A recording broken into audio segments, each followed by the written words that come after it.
तो सिंधु सभ्यता में आगे बढ़ेंगे मोहनजोदड़ो। ठीक, तो जगह, किस जगह पे इसका उत्खनन हुआ? तो जगह थी पाकिस्तान में एक जिला पड़ता है लरकाना, लरकाना जिले में, जिसे पहले कहा जाता था सिंधु प्रांत। किस नाम से जानते थे? सिंधु प्रांत। इसे पहले सिंधु प्रांत के नाम से जानते थे। कब? आज़ादी के समय से पहले। ठीक, कब उत्खनन हुआ इसका? तो इसका उत्खनन हुआ था 1922 में। 1922 में उत्खननकर्ता थे राखलदास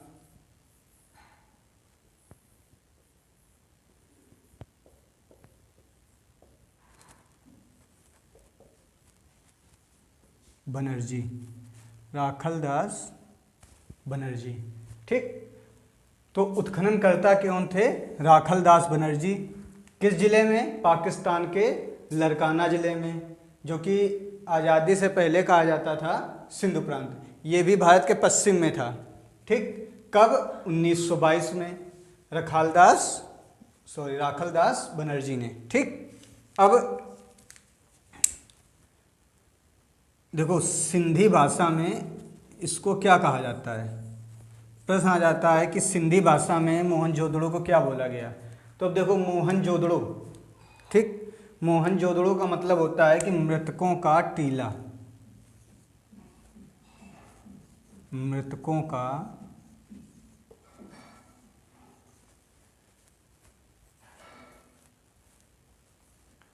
टीला। अब इसे मृतकों का टीला क्यों बोला गया?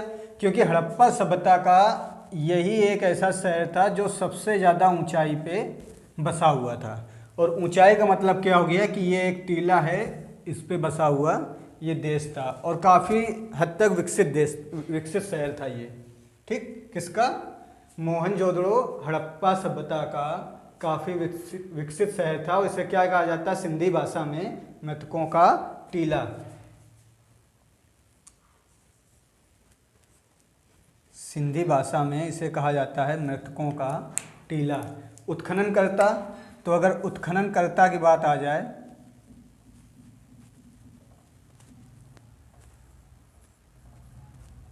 तो कौन होंगे? राखलदास बनर्जी। कब किया? 1922 में। कहाँ किया? जगह कौन सी थी? पाकिस्तान के लरकाना जिले में, जो कि पहले कहा जाता था सिंधु प्रांत। ठीक, अब बात आती है नदी की, कि किस नदी के किनारे ये सभ्यता विकसित हुई। अब देखो इसे सिंधु प्रांत क्यों कहा जाता था? सिंधु प्रांत इसे इसलिए कहा जाता था कि ये जो सभ्यता थी ये सिंधु नदी के किनारे ही विकसित हुई। किस नदी के किनारे विकसित हुई?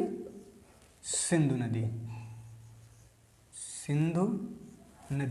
सिंधु नदी के किनारे ये सभ्यता विकसित हुई, जिसके कारण इसे कहा जाता है सिंधु प्रांत। ठीक, अब जानेंगे हम कि यहाँ प्रमाण कौन कौन से मिले। प्रमाण देखेंगे कि ये प्रमाण यहाँ पे कौन कौन से मिले। ठीक, अगर पसंद आ रहा हो तो लाइक कर दीजिएगा।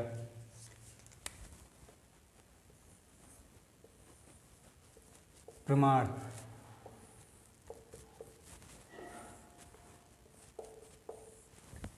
तो प्रमाण की सबसे पहले बात आती है, तो यहाँ जो सबसे पहला प्रमाण मिला विशाल स्नानागार। विशाल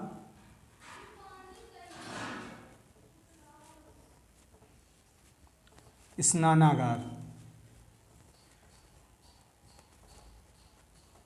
ठीक, दूसरा, अगर आपको याद हो तो हमने हड़प्पा में बताया था कि एक अन्नागार मिला था।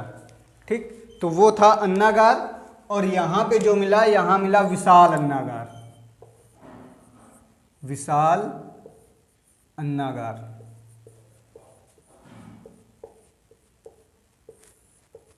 ठीक, अब ये जो विशाल अन्नागार मिला ये भी उसी आकृति का बना होता था। कैसे?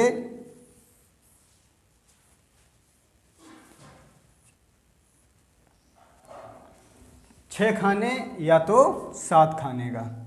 ठीक, मगर ये बहुत बड़े बड़े बने हुए थे। मतलब जो हड़प्पा सभ्यता में अन्नागार मिला था उनसे बड़े बड़े अन्नागार यहाँ पे प्राप्त हुए। ठीक, तीसरा यहाँ पे मिला सभागार। तीसरा यहाँ पे क्या मिला? एक सभागार मिली, सभागार। अब देखो शहरों में क्या होता है, जो शहरों पे में उनको चलाने के लिए कहीं नगर पालिका की सभा लगी होती है या बड़े बड़े शहरों में विधानसभाएं बनी होती हैं, राज्यसभाएं बनी होती हैं, ऐसे ही मोहनजोदड़ो में हो सकता है कि सभ्यता को चलाने के लिए सभ्यता में क्या क्या काम किए जाएं उसके लिए क्या बना था? सभागार। ठीक, दूसरा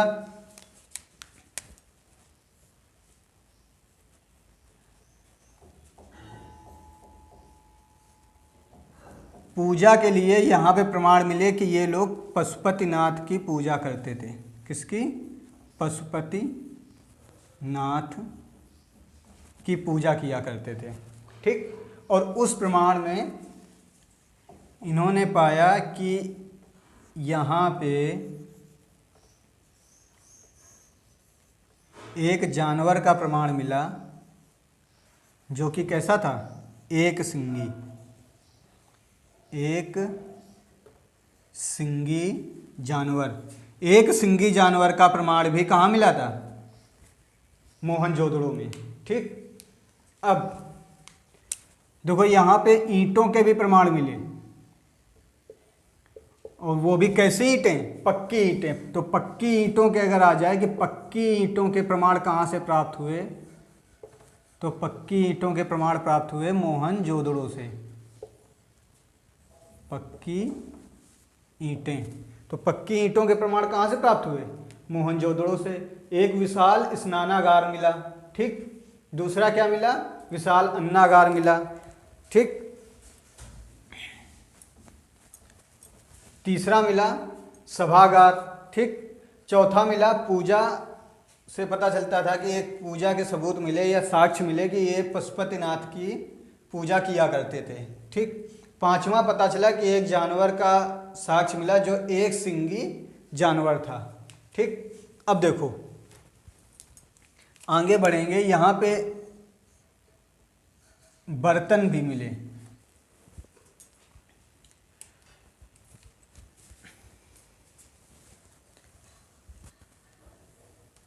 यहाँ से किसके प्रमाण मिले? बर्तन के। और देखो वहाँ पे एक ऐसा बर्तन मिला, एक बर्तन मिला जिसपे कुछ आकृति छपी हुई थी। मान लो ये बर्तन है। ठीक, और इस बर्तन में या आकृति में कुछ भी समझ लो कि ऐसे छोटे छोटे खाने छपे हुए थे, ऐसे छोटे छोटे खाने छत्ते टाइप में। ठीक, ऐसे खाने छपे हुए थे छत्ते के रूप में, जिससे पता चला कि ये लोग, इससे बताया गया कि ये जो छत्ता है ये शहद का छत्ता है, मतलब मधुमक्खियों का छत्ता था, जिससे पता चला कि ये लोग शहद के बारे में भी जानकारी रखते थे। तो शहद के साक्ष्य कहाँ से मिले? मोहनजोदड़ो से मिले। बर्तन के साक्ष्य कहाँ से मिले? मोहनजोदड़ो से मिले।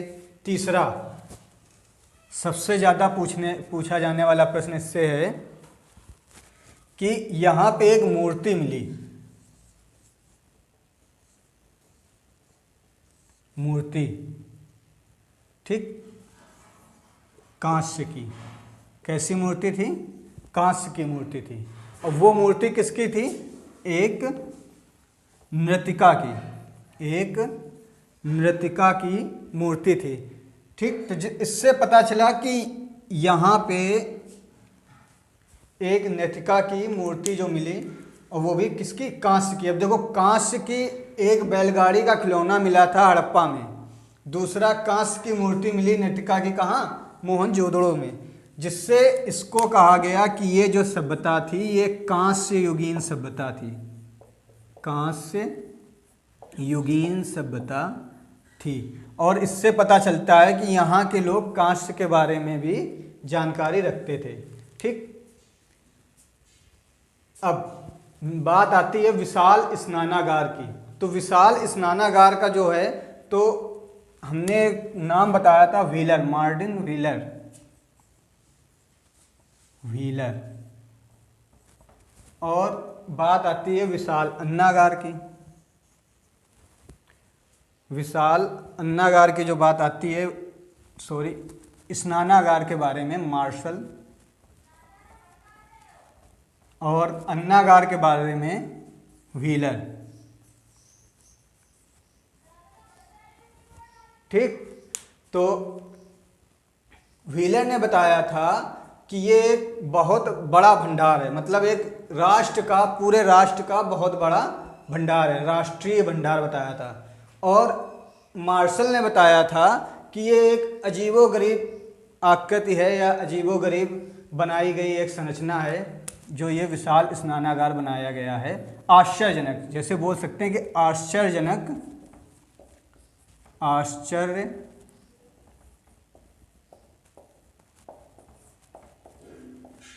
जनक, ठीक, आकृति। तो अगर प्रश्न आ जाए कि मार्शल ने विशाल स्नानागार के बारे में क्या बताया था, तो उन्होंने क्या कहा था कि ये आश्चर्यजनक आकृति है या आश्चर्यजनक बिल्डिंग है, स्मारक है, कुछ भी बोल सकते हैं।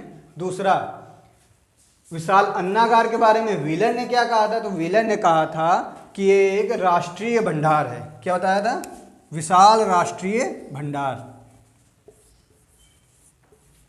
विशाल राष्ट्रीय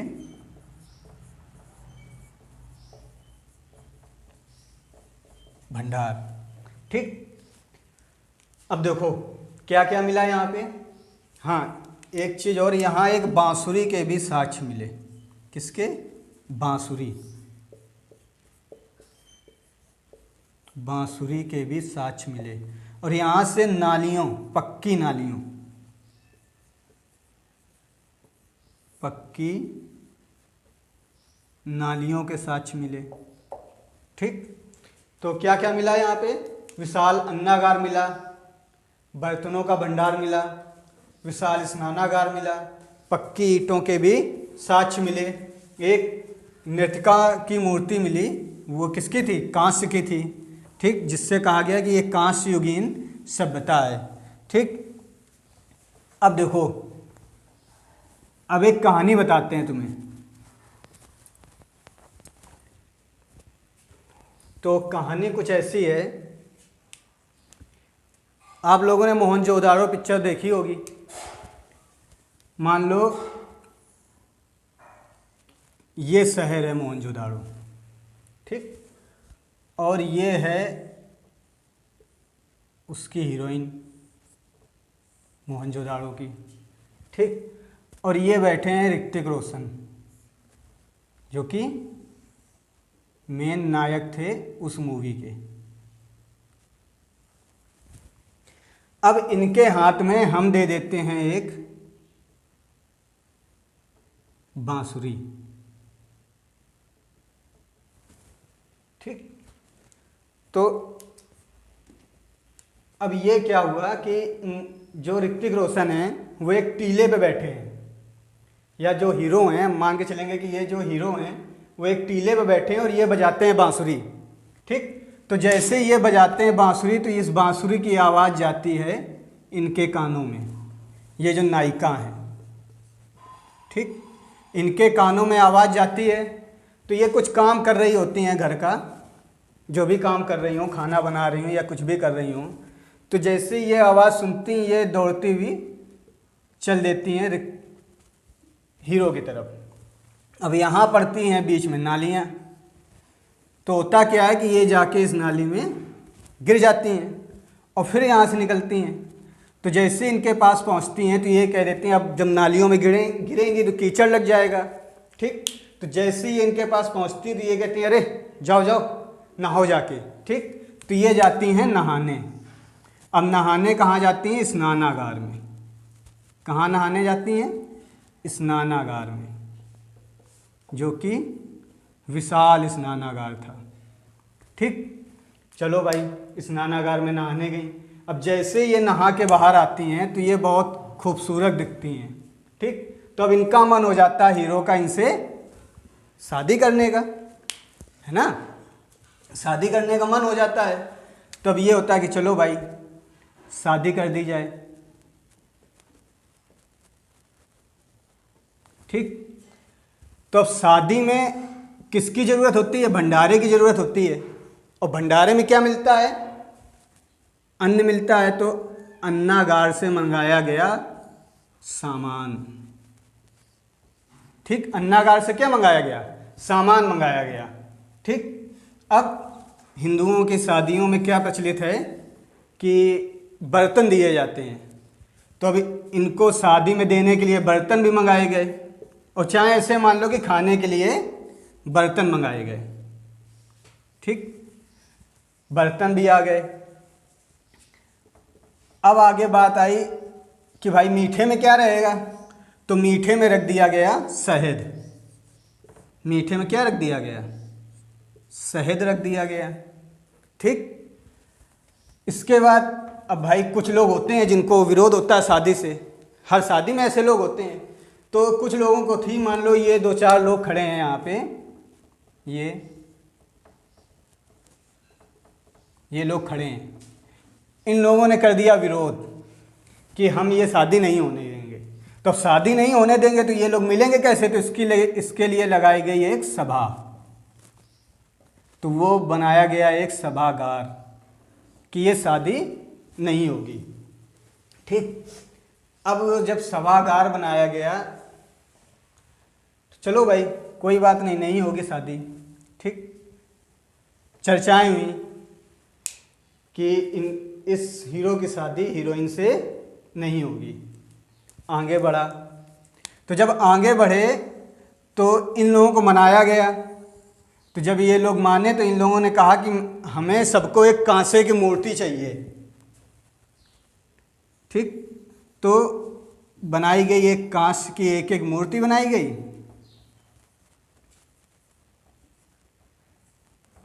और इन सबको दे दी गई। मगर अब इनको मूर्ति कैसी चाहिए थी? नाचती हुई। और वो नाचती हुई क्यों चाहिए थी? क्योंकि शादियों में क्या होता है? नाच गाने होते हैं। तो इसके लिए इन्हें नाचती हुई कांच की मूर्ति चाहिए थी, ठीक। अब भाई शादी हुई, खाना पीना खाया गया, अन्नागार से अन्न आया, खाना खाया। अब खाने में जो भी बर्तन धुले गए वो कहाँ से निकलेंगे? उसका जो भी पानी होगा वो निकलेगा नालियों से। और उन नालियों में फिर से कीचड़ ना हो जाए इसलिए वो नालियाँ कैसी बनाई गई? पक्की ईंटों की। कैसी बनाई गई?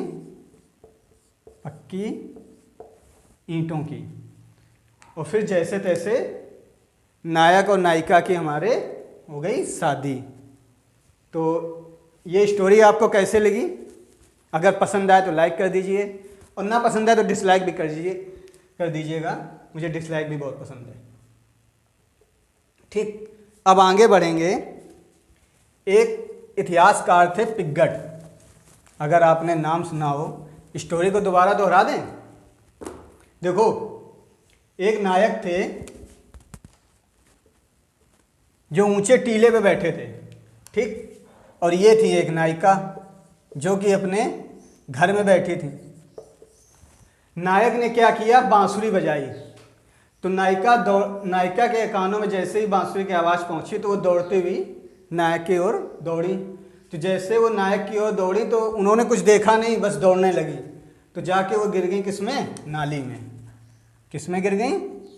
नाली में। और नाली में गिर गई तो कीचड़ वगैरह लग गया उनके। तो जैसे ही कीचड़ लगा और ये पहुंची जैसे ही नायक के पास, तो इसने कहा अरे जाओ पहले नहा के आओ फिर हमारे पास आना, ठीक। तो अब ये नहाने के लिए कहाँ गई? स्नानागार में गई।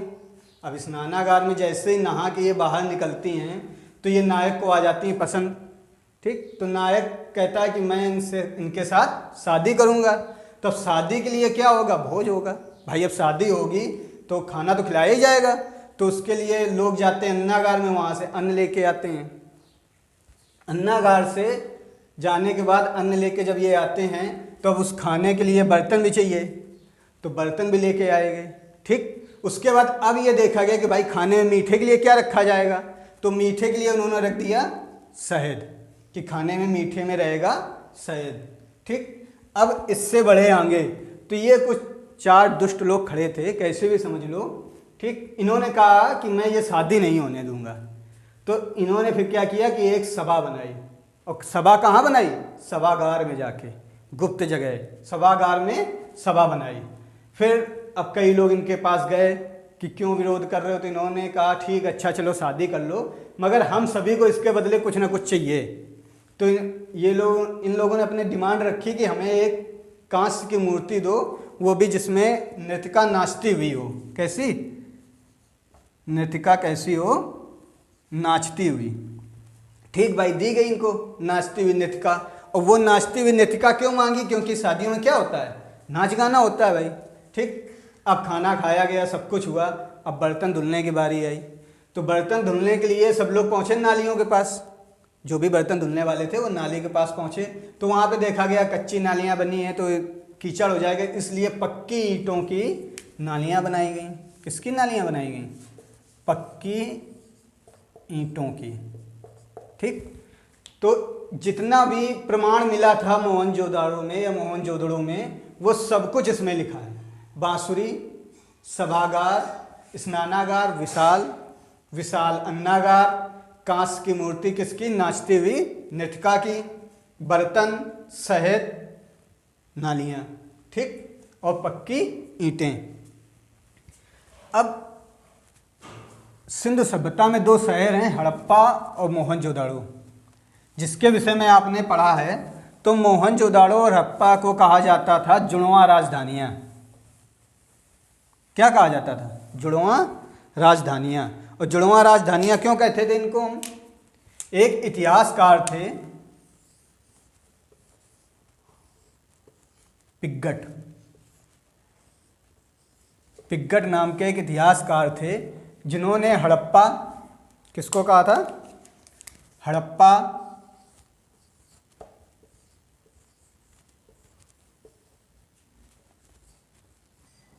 और मोहनजोदाड़ो, और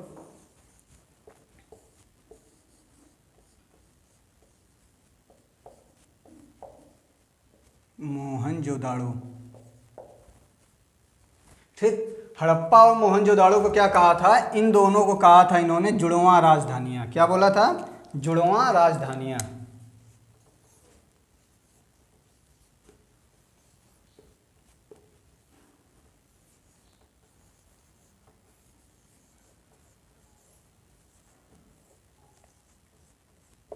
जुड़वां राजधानियां। तो प्रश्न आ जाता है कि मोहनजोदड़ो और हड़प्पा को जुड़वां राजधानियां किसने बोला था, तो पिग्गट ने बोला था। या जुड़वां राजधानियां कौन कौन सी हैं, तो मोहनजोदड़ो और हड़प्पा शहर हैं। ठीक। मोहनजोदड़ो और हड़प्पा है। अब आगे बढ़ेंगे हम, कालीबंगा। एक शहर पड़ता है कालीबंगा, कहाँ पे, यहीं सिंधु सभ्यता में। ठीक। सिंधु सभ्यता में शहर पड़ता है कालीबंगा।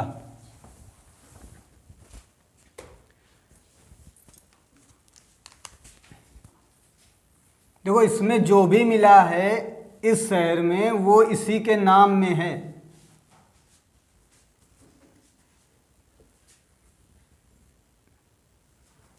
काली बंगा।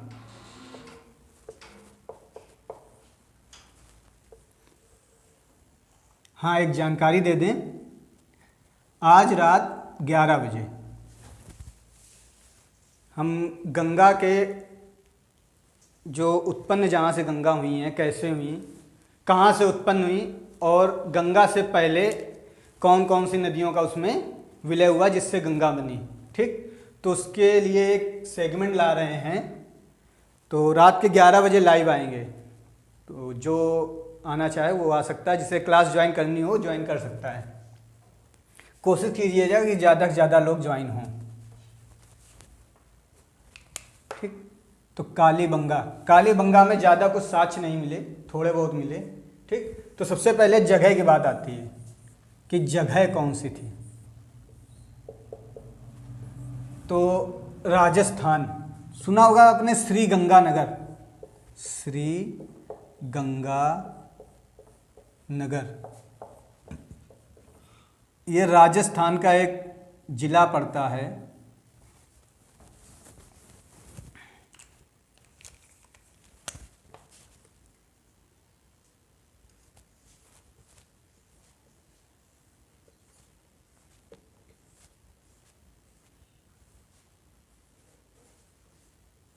श्री गंगा नगर, राजस्थान। ठीक, और यहीं पे एक और जिला पड़ता है राजस्थान में, हनुमानगढ़ी, हनुमानगढ़ जिसको बोलते हैं। ठीक, तो इन दोनों स्थानों पे कालीबंगा के साक्ष्य मिले। ठीक, अब नदी, तो नदी के बारे में अगर बात की जाए तो घग्गर, घग्गर नदी के किनारे ये सभ्यता या ये शहर विकसित हुआ। ठीक, कालीबंगा, कालीबंगा का नाम क्या है, देखो काली से क्या मिलता है, काला, और बंगा का मतलब होता है बंग, बंग मतलब चूड़ियाँ। ठीक, तो आगे बताएंगे ये कैसे इन दोनों से जुड़ा है कालीबंगा। ठीक, तो अब बात आती है कि इसका उत्खनन,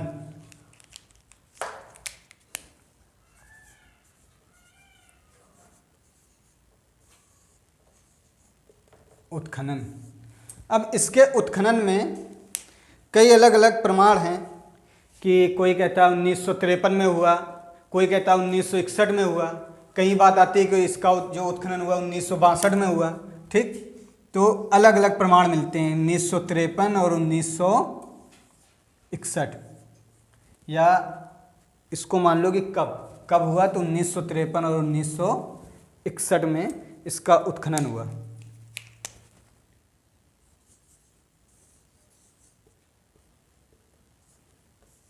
ठीक, अब उत्खनन किया किसने,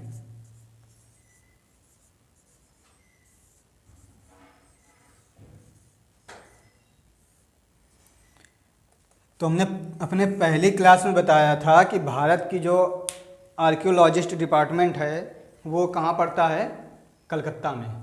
वहाँ के एक आर्कियोलॉजिस्ट थे A.K. घोष, A.K.